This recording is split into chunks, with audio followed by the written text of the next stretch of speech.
A few months back, I found myself bored out of my mind and decided to explore the dark web. Yeah, I know it sounds like a bad idea right from the start, but I was curious. I'm just an average guy living a pretty normal life. I work a regular job and live in a small town. Nothing special. I've always been into puzzles and riddles. My grandpa got me into them when I was a kid. He'd always say, "The world is full of puzzles, you just have to find them." I never thought those words would lead me into the darkest, most terrifying experience of my life. One night I was browsing forums on the dark web, looking for something interesting to do. I found this thread called "The Ultimate Puzzle. Enter if you dare." It caught my eye. There were no comments or upvotes, just the title and a link. Curiosity got the best of me, and I clicked on it. The link took me to a page that was completely black except for one line of white text. Solve the puzzle and uncover the truth. Below that was a small box to enter answers. I love a good challenge, so I started working on the first puzzle. It was a simple cipher, and I solved it in a few minutes. But each puzzle after that got harder and harder. They involved complex math, historical references, all sorts of stuff. I became obsessed. I spent weeks on these puzzles.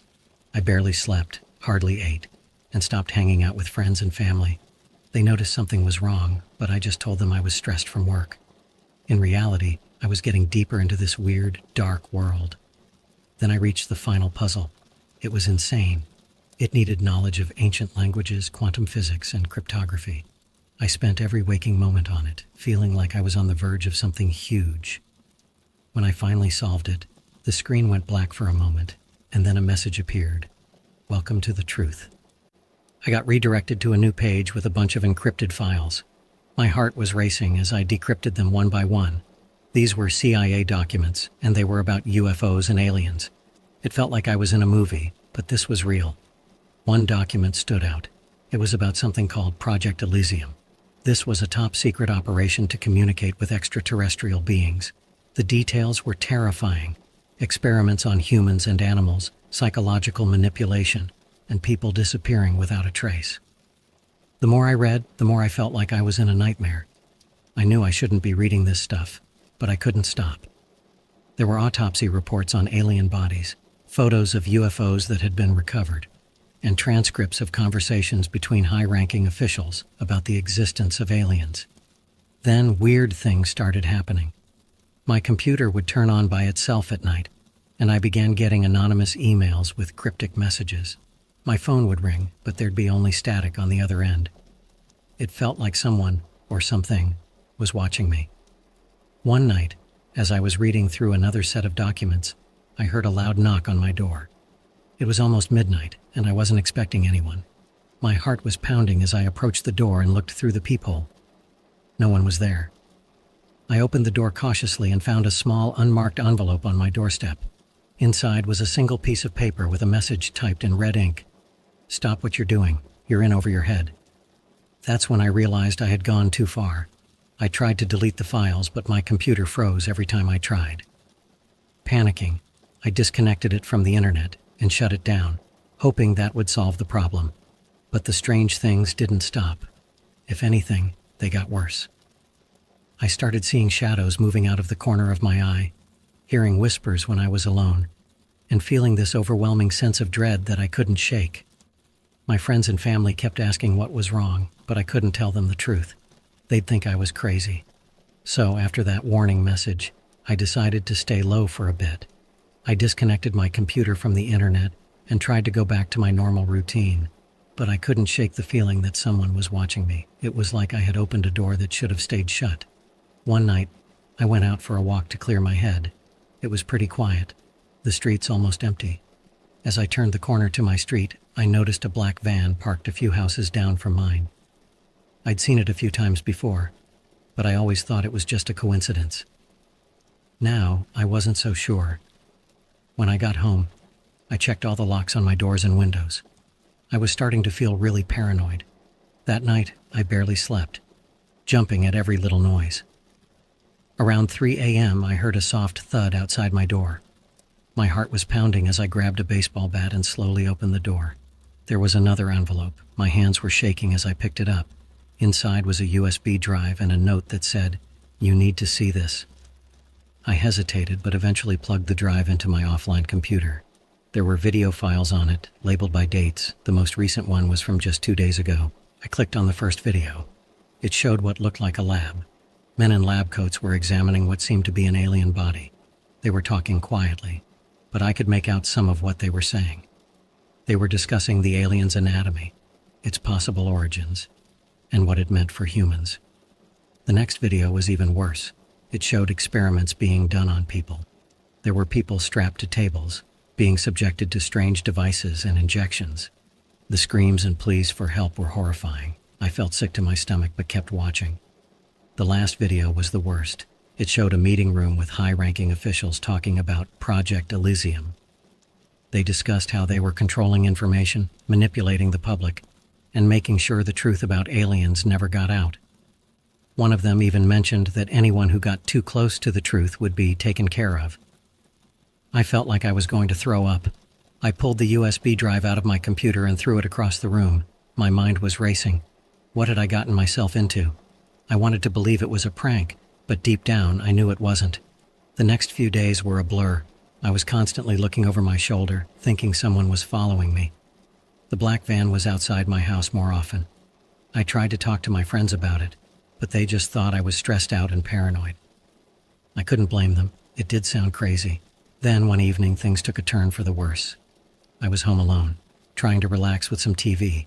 Suddenly the power went out. My heart skipped a beat. I grabbed my phone and turned on the flashlight, making my way to the fuse box. Just as I was about to flip the switch, I heard footsteps behind me. I turned around, my phone's light shining on a man in a suit standing in the doorway. His face was blank. "You need to stop," he said in a calm, cold voice. "You're in over your head." I was frozen with fear. "Who are you?" I managed to ask. "That's not important," he replied. "What's important is that you stop what you're doing, forget what you've seen, for your own good." With that, he turned and left, disappearing into the dark. The power came back on a few seconds later, leaving me standing there, shaking. I knew then that I couldn't just walk away from this. I had to find out the truth, no matter what. I started making plans. I backed up all the files I had and encrypted them. I documented everything that was happening to me. If something happened, I wanted there to be a record. I also reached out to a few trusted people, hinting that I might need their help soon. I don't know what's going to happen next, but I can't let this go. I need to uncover the truth, not just for me, but for everyone. This is bigger than I ever imagined, and I'm in too deep to back out now. After that guy showed up at my place and told me to stop, I couldn't just let it go. I needed to know more. I started going through the documents again, trying to piece together what was going on. That's when I came across something that really messed me up. One of the documents was called Human Contact. If you're wondering why aliens have never made contact with humans, you're asking the wrong question. According to this document, they did make contact, but we humans did what we do best. We hurt them for information. The document talked about several times when aliens reached out, but we captured them, tortured them, and did experiments on them. Reading that made me feel sick. It was like something out of a nightmare. There were reports of aliens trying to communicate peacefully, but we responded with violence. They came with knowledge and maybe even wanted to help us, but we just freaked out and attacked them. The document described horrible experiments done on these aliens. Scientists tried to get information from them in any way they could, often killing them in the process. It was brutal and inhumane. No wonder they stay away now.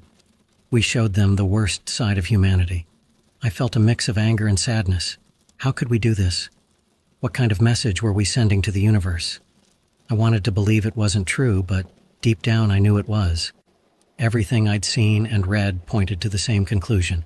I kept digging, hoping to find something good, some proof that we weren't all bad. But the more I read, the worse it got.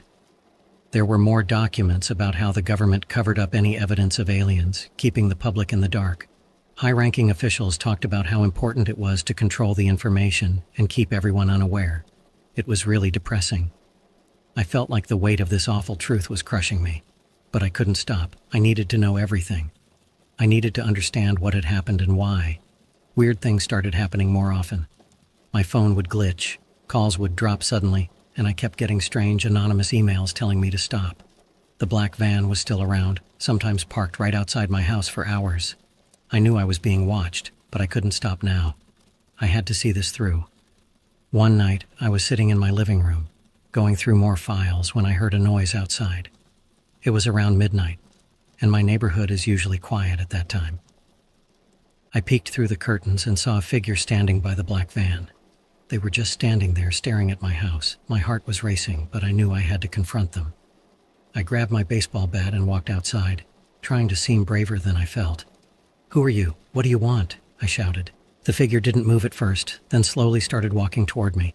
As they got closer, I saw it was the same guy who showed up at my house before. "I warned you," he said in a calm, cold voice. "This is your last chance. Walk away, or there will be consequences." "I can't," I said, trying to keep my voice steady. "I need to know the truth." He sighed, like he felt sorry for me. "You have no idea what you're getting into. This is bigger than you, bigger than all of us. Just walk away while you still can." With that, he turned and walked back to the van, driving off into the night. I stood there for a few minutes, trying to process what had just happened. I knew I couldn't walk away, but I also knew I was in serious danger. I went back inside and started packing a bag. I needed to go somewhere safe, somewhere I could keep digging without being watched. I reached out to a few friends, explaining that I needed a place to crash for a while. One of them agreed to let me stay, no questions asked. I backed up all the files again and encrypted them, making sure I had multiple copies. I wasn't going to let this information disappear. I knew I was in too deep, but I couldn't stop now. I had to see this through no matter what. After I moved to my friend's place, I kept looking into the files. I felt safer there, at least for a while. One night I found a document that really blew my mind. It was about ancient structures like the Great Pyramid of Giza, Stonehenge, and others. The document said that aliens had helped humans build these things. I know it sounds crazy, but listen to this. This document had detailed reports and evidence that aliens had been in contact with humans way back in ancient times. They didn't just visit, they actually helped us build some of the most amazing structures on Earth. The first part of the document talked about the Great Pyramid of Giza. It explained how the technology needed to build something so precise and massive didn't exist back then. The aliens provided the knowledge and technology to move those huge stones and place them perfectly. The pyramids were built as a way to honor the aliens and to align with certain stars. Next, the document talked about Stonehenge. It said that the stones were moved from miles away with the help of alien technology. The purpose of Stonehenge was to serve as a kind of calendar, helping ancient people track time and seasons. The aliens taught humans how to use it and why it was important. The document also mentioned other places around the world, like the Nazca Lines in Peru and the ancient city of Teotihuacan in Mexico. The Nazca Lines, huge drawings etched into the desert floor, were said to be made as signals for alien spacecraft. Teotihuacan, with its massive pyramids and complex city layout, was also built with alien help, designed to mimic the stars and planets. Reading all this made my head spin. I always thought of these places as incredible achievements of ancient civilizations, but this document suggested that we had help from beings beyond our world. It made me question everything I thought I knew about human history. As I kept reading, I found more details about how these aliens interacted with humans. They weren't just giving us technology, they were teaching us, guiding our development. They helped ancient humans understand math, astronomy, and engineering. This knowledge was passed down through generations, although much of it was lost or hidden over time. I couldn't believe what I was reading. It felt like something out of a sci-fi movie, but this was supposedly real. The document even had references to ancient texts and artifacts that supported these claims. I felt like I was uncovering secrets that had been hidden for thousands of years. But with this knowledge came more fear. If this information was true, it meant that powerful people had been hiding it for a very long time. It also meant that these aliens might still be out there, watching us. And if they'd helped us before, why had they stopped? Had we driven them away with our actions, just like the document about human contact suggested? I started noticing more strange things happening around me. My friend's place, which had felt safe at first, now seemed compromised. The black van started showing up nearby, and I felt like I was being watched again. I knew I couldn't stay there much longer. One night, I heard a noise outside the window. I peeked out and saw a figure standing by the tree line, watching the house. My heart raced. I knew I had to get out of there. I packed up my stuff and quietly slipped out the back door, taking a different route to avoid being seen. I've been on the move since then, trying to stay one step ahead. I'm still going through the files whenever I get a chance, but it's getting harder. I feel like I'm running out of places to hide. After I left my friend's place, I kept looking into the files whenever I could. I was determined to find out everything. That's when I found something incredible. It was about how some people had actually managed to contact aliens. The document detailed various attempts and successes in communicating with extraterrestrials. These weren't just random people. They were scientists, engineers, and even some government officials who believed in the possibility of peaceful contact. They used advanced technology and a deep understanding of physics and mathematics to send messages into space. One part of the document described a successful contact event. The aliens responded with complex data that took years to figure out. They shared knowledge about their technology, their way of life, and even warnings about the dangers of certain technological paths. It was mind-blowing, but then things got dark. The document mentioned that these people were quickly silenced. Some disappeared, others were discredited, and all their work was taken away. It was clear that someone didn't want this information to get out. The secrecy around this was intense, and the lengths they went to cover it up were extreme. I realized I was onto something huge, and I started to get really paranoid. I kept moving, staying with different friends and trying to stay off the grid as much as possible. But the more I learned, the more I felt like I was being watched. One evening, I was walking back to my temporary place when a black, expensive car pulled up beside me. The window rolled down, and a man in a dark suit leaned out. "If you don't stop this stupidity, it will be over for you," he said in a calm, threatening voice. He didn't say who he was, but I got the message loud and clear. I'm pretty sure it was the CIA or someone even more powerful than them. The way he spoke, the way he looked at me, it was clear they meant business. I froze, not knowing what to do or say. The car drove off, leaving me standing there, totally freaked out. I knew then that I had to stop. I had pushed too far, and now my life was at risk. I went back, gathered all my notes, and encrypted all the files one last time. I made sure there were multiple copies hidden in different places, just in case something happened to me. I've gone into hiding now. I'm trying to stay off the radar and keep myself safe. I don't know what's going to happen next, but I know I can't keep digging into this. It's too dangerous. The truth is out there, but some things are hidden for a reason, and the people keeping these secrets are willing to do anything to protect them. I'm kind of a tech geek, always messing around online, and sometimes I wander into the dark web. If you don't know, that's like a hidden part of the internet where a lot of sketchy stuff goes down. But I'm not into the illegal stuff, I just like reading weird theories and stories people post. One night, I found this thread called Antarctica, the Final Frontier. There weren't many posts, but the few there were enough to get me interested. People were talking about secret bases, ancient civilizations, and all that usual conspiracy stuff. But one post stood out. It was from this guy called Ice Seeker. His post was really detailed, filled with science talk and references to old research papers. He claimed that under the ice in Antarctica, there was something really old and powerful, something not from Earth. I usually don't buy into alien stuff, but the way he wrote it was really convincing. He mentioned weird magnetic anomalies, missing research teams, and even had photos of strange structures poking out of the ice. He linked to a bunch of documents and pictures on encrypted sites. I couldn't help myself. I had to know more. So I downloaded everything he linked to and spent hours going through it. There were satellite images showing odd shapes under the ice, reports from scientists who saw strange things, and even military transcripts talking about secret operations down there. The more I read, the more it felt like I was uncovering something huge.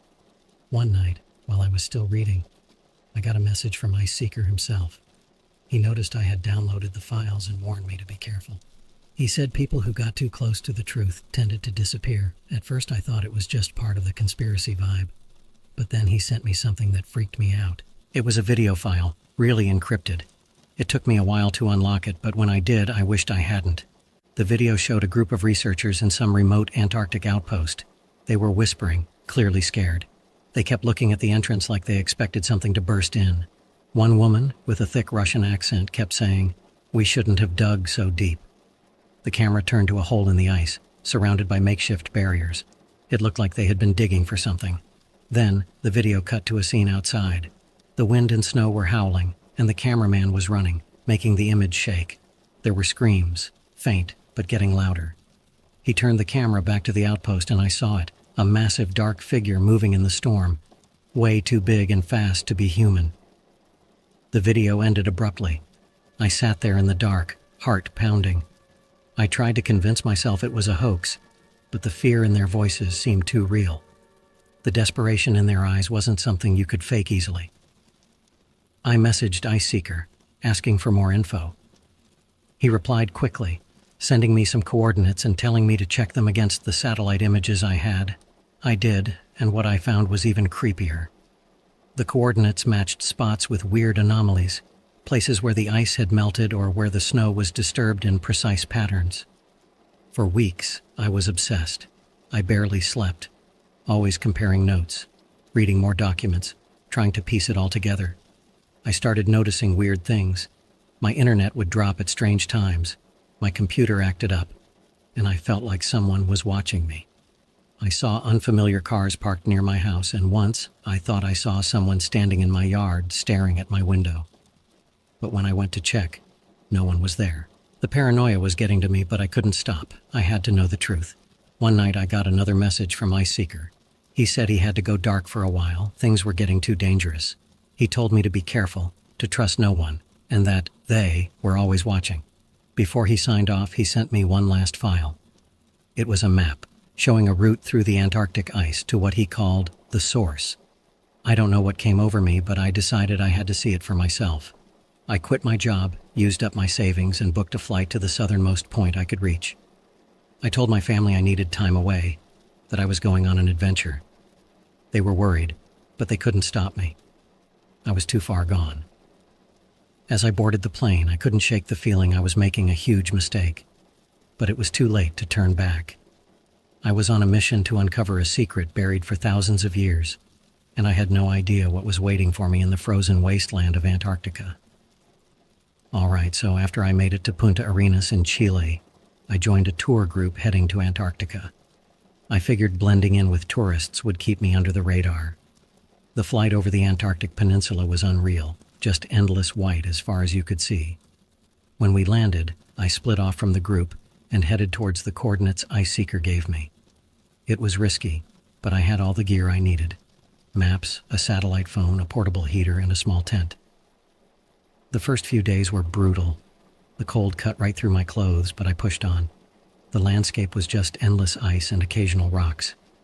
I checked my GPS every few minutes to make sure I was on the right path. On the third day, I found the first anomaly. It was a patch of ice that looked smoother than the rest, almost like it had melted and refrozen. I set up camp nearby and started digging. After hours of hard work, I uncovered a metal hatch. It was frozen shut, so I used my heater to thaw it. After a while, it finally opened. Inside, there was a ladder leading down into darkness. I hesitated, then climbed down. The air inside was surprisingly warm. My flashlight showed a narrow corridor with strange symbols and hieroglyphics. The walls were made of metal, but it felt different, almost organic. As I went deeper, I found rooms filled with machinery, all covered in dust and ice. It looked like no one had been there for ages. I took pictures and notes, trying to document everything. One room looked like a control center, with screens and panels that were long dead. There were more symbols and what looked like a star map on one wall. Then I heard a faint humming noise from deeper inside. I followed the sound, my heart pounding. The corridor ended at a massive door. I pushed it open and stepped into a huge chamber. In the center was a glowing orb suspended in midair. It pulsed with a soft blue light and the humming was louder. I approached the orb, feeling a strange static sensation on my skin. The light grew brighter as I got closer. Just as I was about to touch it, I was thrown backward by an invisible force. I hit the ground hard, my head spinning. When I came to, I was outside, lying in the snow. My gear was scattered, and the hatch was closed. My head was throbbing, and I had no idea how I got there. My phone and GPS were dead, their batteries completely drained. I gathered my things and made my way back to camp, shaken and confused. Over the next few days, I tried to make sense of what had happened. I checked my notes and pictures, but they were incomplete, like some of the information had been wiped. I knew I had to keep going to the next coordinates Ice Seeker gave me. I needed more answers. The journey got tougher as the weather worsened. Blizzards slowed me down, and I had to take shelter often. But I kept going, determined to reach the next anomaly. After another week, I found what looked like a natural cave entrance. Inside, the air was warmer and the walls had the same symbols. The cave led to more tunnels, and deeper inside, I found more machinery. This time, it looked like it had been used recently. There were footprints in the dust, and some of the equipment had been moved. I followed the tunnel until I reached another chamber. It was smaller, with more machinery and stasis pods. Most were empty, but one was still active, its lights blinking. I wiped the frost off the glass and saw a figure inside, humanoid but not human. Its skin was pale and translucent with large black eyes. It was alive but in some kind of deep sleep. I took more pictures and notes but was interrupted by footsteps echoing through the tunnel. I hid behind a machine, heart racing. A group of people in military gear entered, talking in hushed tones. They mentioned securing the area and preparing for extraction. I stayed hidden until they left, then quickly made my way back to the surface. I had seen enough to know this was way beyond my understanding. I needed to get out and tell someone before it was too late. After what felt like an eternity, I finally reached the edge of civilization, or at least as close to it as you can get in Antarctica. I managed to find a research station. I was half frozen, completely exhausted, and probably looked like a madman, but they took me in. I kept my story simple. Said I got lost on a personal expedition. They didn't ask too many questions, thankfully. Once I had warmed up and gotten some food and rest, I found a moment to check my gear. My phone and GPS were still dead, but my camera had survived. The photos and notes I had taken were intact, giving me some proof of what I had seen. But I knew I couldn't share them with just anyone. This was bigger than anything I'd ever encountered. While at the research station, I tried to blend in and not draw too much attention. I spent a lot of time in their small library, going through whatever I could find about Antarctic expeditions and anomalies. Most of it was dry scientific stuff, but then I stumbled across something interesting. It was an old, dusty journal, half buried on a bottom shelf. The journal belonged to a scientist named Dr. Arthur Langford, who had led an expedition in the 1980s. His notes were detailed and meticulous, but towards the end, they got stranger. He wrote about discovering massive, human-like footprints in the ice, far larger than any human could make. He mentioned hearing rumors from other researchers about giants that lived under the ice, stories passed down by indigenous peoples and early explorers. I couldn't believe what I was reading. Giants? It sounded like something out of a fairy tale. But given what I had already seen, I couldn't dismiss it outright. Dr. Langford's notes also talked about hidden chambers and tunnels, much like the ones I had found. He mentioned a large door with ancient symbols that he believed led to a giant's resting place. His last entry was a hurried scrawl about hearing strange noises and seeing large shadows moving in the storm. It seemed like Dr. Langford had stumbled onto something similar to what I had found, and he paid the price for it. There were no further entries, and there was no record of him after that expedition. It was like he had vanished into thin air. I knew I had to be careful. If the military or whoever was guarding these secrets found out what I knew, I could end up like Dr. Langford. I decided to leave the research station and head back home, but first, I needed to gather more information. Using the station's computer, I managed to access some restricted files about past Antarctic expeditions. It took some digging, but I found reports about missing teams, unexplained phenomena, and other oddities that matched what I had seen. There were references to Project Hyperborea, a top-secret military operation supposedly looking into ancient technologies and beings in Antarctica. One file stood out. It detailed an excavation that uncovered a massive, perfectly preserved body of what they called a giant. The creature was humanoid, around 12 feet tall, with advanced armor and weapons that seemed out of place for something so old. The report ended with a note about transferring the body and artifacts to a secure facility for further study. This was it, proof that there was something under the ice, something not from this world. Giants, ancient technology, aliens. It was all connected. but I was out of time. I had to get out of there and share what I had found before it was too late. I left the research station under the cover of night, heading for the nearest outpost with a communications link. It was a tough journey, but I made it. From there, I managed to send encrypted messages to a few trusted contacts, sharing my notes and photos. So after I got back home, things didn't really go back to normal. I always felt like someone was watching me. I'd go outside and feel eyes on me, even when no one was there. It was creepy, but I had to keep moving forward. I needed to understand what I had stumbled upon. One night, while going through the photos and notes again, I got this weird email. It just said, "Meet me at the old library, midnight," with an address. I was freaked out, but also curious. I needed answers, and this could be my chance. I went to the old library, on the edge of town. The place was falling apart and looked abandoned. Inside, there was a dim light. I saw a shadowy figure at the back of the room. My heart was pounding. "Who are you?" I asked, trying not to sound scared. "Call me Alex," he said. "I know what you've seen and I know what you're looking for." He came into the light, and I saw a middle-aged guy with tired eyes. We sat down at a dusty table. "You've found something that powerful people don't want the world to know about," he said. "The truth about what's under the ice in Antarctica is a secret that's been kept for a long time." He told me that both the Russians and Americans found advanced stuff under the ice. During the Cold War, they both sent secret teams to check it out. They found not just alien technology, but also signs of giants, real, huge beings. "These giants aren't just legends," Alex said. "They were real, and their tech could change everything. The governments thought this info was too dangerous to share. They feared it would cause global chaos or a deadly race for power. So, they kept it all secret, pretending it was just scientific research. Only a few top people knew the real story. They even spread false info to discredit any leaks or conspiracies. I asked Alex how he knew all this. He sighed and said, "I was part of one of those expeditions. I saw things that changed me forever. When I tried to talk about it, they came after me. I've been hiding ever since." He handed me a small encrypted drive. "This has everything I've found, documents, photos, videos. It's dangerous, but the world needs to know. Share it carefully." I took the drive, my hands shaking. "Why are you helping me?" "Because someone helped me once," he said, "and because it's time for the truth to come out." I left the library, feeling scared but determined. I knew this info put me in more danger, but I couldn't ignore it. The world needed to know what was hidden under the ice. Over the next few days, I worked hard to decrypt the drive and go through the info. What I found was insane.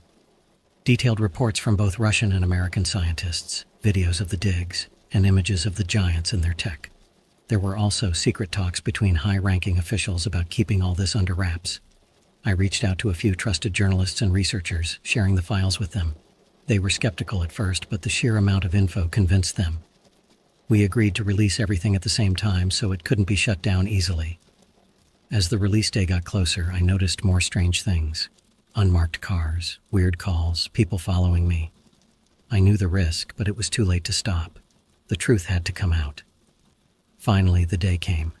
We released everything online. The documents, videos, photos. It went viral quickly. People were shocked, angry, and scared. The governments initially denied everything, but the evidence was too strong. They had to start addressing the public outcry. In the weeks that followed, there were many investigations and hearings. The world was finally learning about the secrets under the Antarctic ice. It wasn't just about the advanced tech or the giants. It was about how far those in power would go to keep control. As for me, I'm still paranoid, always looking over my shoulder. But I feel a bit of relief. The truth is out there now, and it's up to the world to decide what to do with it. I did my part, and now I can only hope it leads to a better understanding of our past and a more open future. So after we released everything online, a few people saw it. Not too many, but the people who saw it were shocked and freaking out, and it seemed like the truth was finally out there. But that didn't last long. Within hours, the info started disappearing. Websites crashed, videos got taken down, and even social media posts vanished. It was clear that whoever was behind this had serious power. Next thing I knew, government agents showed up at my door. They didn't throw me in jail, but they put me on house arrest. They said it was for my protection, but it felt more like they were trying to shut me up. They cut off my internet and I could only make a few phone calls. They told me not to talk to anyone about what I had found. It was obvious they wanted to control the story and keep everything hidden. Being stuck at home was torture. Every noise made me jump, and I couldn't shake the feeling that someone was always watching me. The paranoia I felt in Antarctica followed me home, and it was with me all the time. I know that by writing this, I'm taking a big risk, but I can't stay silent. People need to know what's really going on. The truth about what's under the ice in Antarctica affects all of us, and the lengths they go to keep it hidden are terrifying. They don't want you to know about the ancient technology or the giants. They don't want you to know that these secrets could change everything we know about our history and our place in the universe. They're afraid that this knowledge could cause chaos, but keeping it hidden is worse. I don't know what's going to happen to me. Maybe they'll come for me, maybe they'll try to silence me for good, but I can't live with myself if I don't at least try to get the word out. Even if they take this down, even if they silence me, I hope someone else keeps searching for the truth. You have no idea what they are hiding from you. The world is full of secrets, and the truth is often stranger and more dangerous than we can imagine. Stay curious, stay vigilant, and never stop asking questions. This might be the last thing I get to share, but I hope it makes a difference. If you're reading this, please spread the word. The more people know, the harder it will be for them to keep it hidden. And maybe, just maybe, we can uncover the truth together. Stay safe, and never stop looking for answers.